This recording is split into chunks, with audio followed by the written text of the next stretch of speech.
originally Crips and Bloods was for the community, from the Black Panthers. It was something for the community. We were supposed to protect the community, you know what I mean? So at some point in time, it got disarray. So, and I see a lot of people do these internet videos. They want to say who started the Crips, who did this. Okay, let's forget about who started it. Let's see why it was started, and let's get back to the purpose, to serving the community. Forget who started it. Okay, wow. Okay, he started it, it went haywire. But what was the structure about? Was it about saving the community? Was it about helping the community? Let's go back to the original, to what it was meant for. Because there's zero chance that every gang member in Los Angeles is just going to renounce their gang memberships, but there's a very realistic chance that the overall culture of gangbanging, whether it's because of the artists who kind of speak on the culture or whether it's because of the OGs being able to have more of an influence, it's really just about changing the culture to make it less cool to kill someone or less cool to work through your problems by shooting somebody, make it less cool to scream on an old lady like you're saying. It's all about the culture of the times. And I mean, in a lot of ways, I feel like the 90s was probably worse in a lot of ways culturally. It was definitely worse. It was definitely worse, even if you look at the statistics as far as the crime rates and stuff like that. So the 90s is the reason we got these laws now. That's the reason you got the 3-strike law. That's the reason you got all these gun laws. In the 90s, that's the reason. So it can be some change, though. It can definitely be some change. We've seen that through the music, and through these social media platforms. People spend so much energy on the bullshit. Oh, he said, she said, and all the dumb shit. Okay, what's the solution to this shit? Fuck, okay, somebody said this or somebody did that. All right, what's the solution to our problems? What are we gonna do? First off, everybody need to know, ain't nobody winning this war. You go kill somebody over there, you go kill somebody over there. Y'all can do that shit back and forth all day, every day. Nobody's winning. Okay, so now it's enough bodies on every side. Enough bodies, okay, 100 bodies over there, 100 over there, 100 is 100. So, so now, who gonna be mad enough to say, okay, I'm gonna renounce, I'm done with that shit. You know what, I'm gonna get on this green team and I don't give a fuck where you from. Let's make some money. Right now, I could call the homies up and say, look, man, it's going down. They gonna come fight. We'll come tear up some shit. I say, hey, let's come together and make some money. 1, 2 niggas gonna pop up. You feel me? Well, I can get a whole group to come together for some dumb shit, but let's come together, let's make some money. Let's come together, no matter where you from, let's get some bread.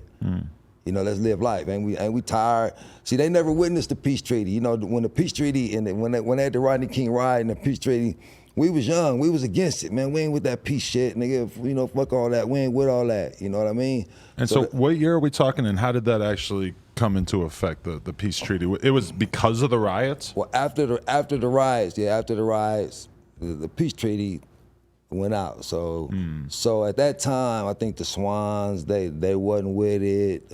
I think the Hoovers wasn't with it. The 60s wasn't with it. So we had a big meeting. In Watts, we had the neutral ground.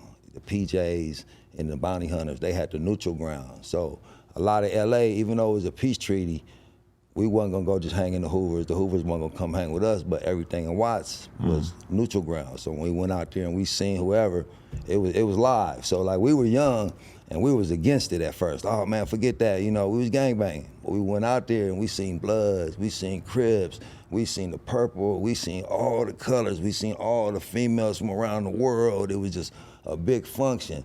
Police rolling up, they didn't have no power. Helicopter flying, there was no power. We were all together. And it was amazing, even though they burned down the whole city and all that. But at the same token, that was the first time we could just function with, we could put your guard down, just go in the store, have to worry about getting shot, So a lot of these people, they never witnessed that. Like I said, at the time, I was against it.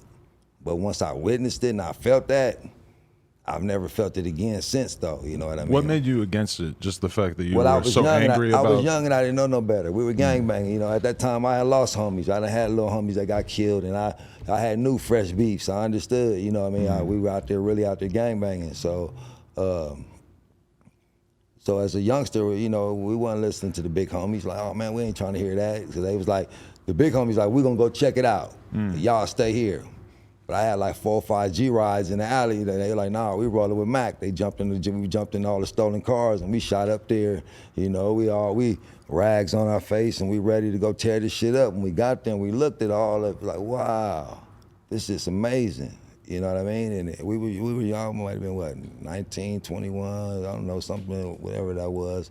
20, whatever. It was amazing just to see that. Wow. Just to see that many people in Watts. We in the projects and everybody partying, the music playing, and you just got everybody got their color, red rags, blue rags tied together. It was amazing, you know, to witness something like that. You know? And like I said, these youngsters they never witnessed it. So After Nip passed, was that the closest thing to that since then? After Nip passed, it was a lot of love from everywhere. But then everything went haywire too. A lot of everything went haywire. You know what I mean? A lot of unnecessary death. You know, after Nip passed, Dominique died in the parking lot.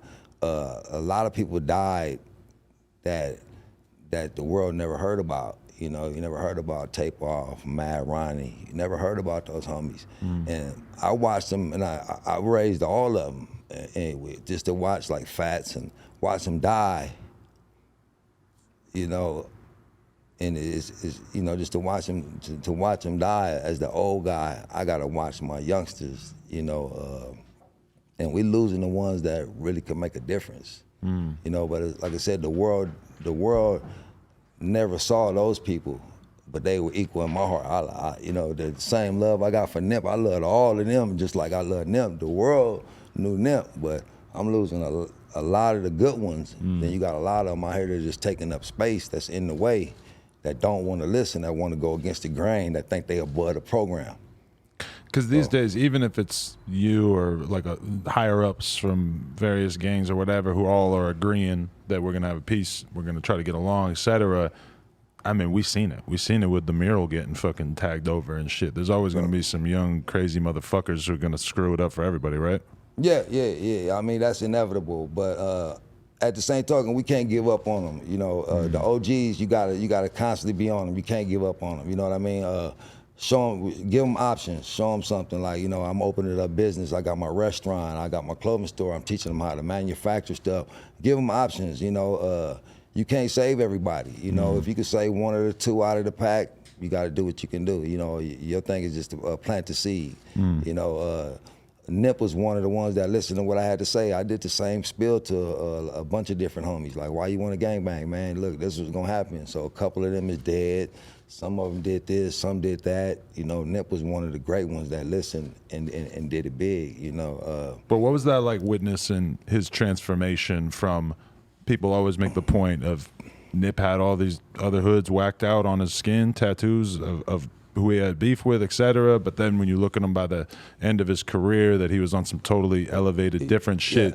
Yeah. Did you get to witness that transformation, or? Yeah, well, he changed his views on stuff. Even like, you know, I influenced a lot at the beginning. You know, letting him know. I let him know a lot of stuff that was headed his way. He's like, you're young, and I said, look, bro, this is headed your way. It's like, maybe over a month's time, we would talk every night in the studio. I'll meet him up in the studio, and we'd be talking or whatever. And basically just laced him on a lot of stuff, you know. I kind of could see his future. Like, if you do this, you're going to, if you stick right here, you're going to prison. You're going to do, because I see you doing exactly what I did. So don't do this, do that, you know. But like I said, he got put on the hood, and he got official. Because at that time, you couldn't just be from the hood and just be a rapper, you know, and gonna be accepted, you know. So he had to, you know, squabble up and be official, you know. And like I said, he was a grown man. He was nobody's boy. Couldn't nobody tell Nip nothing. If Nip didn't want to do it, it was a no-go. You know what I mean? That's what I liked about him. That's why I named him under me. You wasn't gonna be under me and be somebody's boy. And, so how did you get the Thundercat name while you were locked up? Yeah.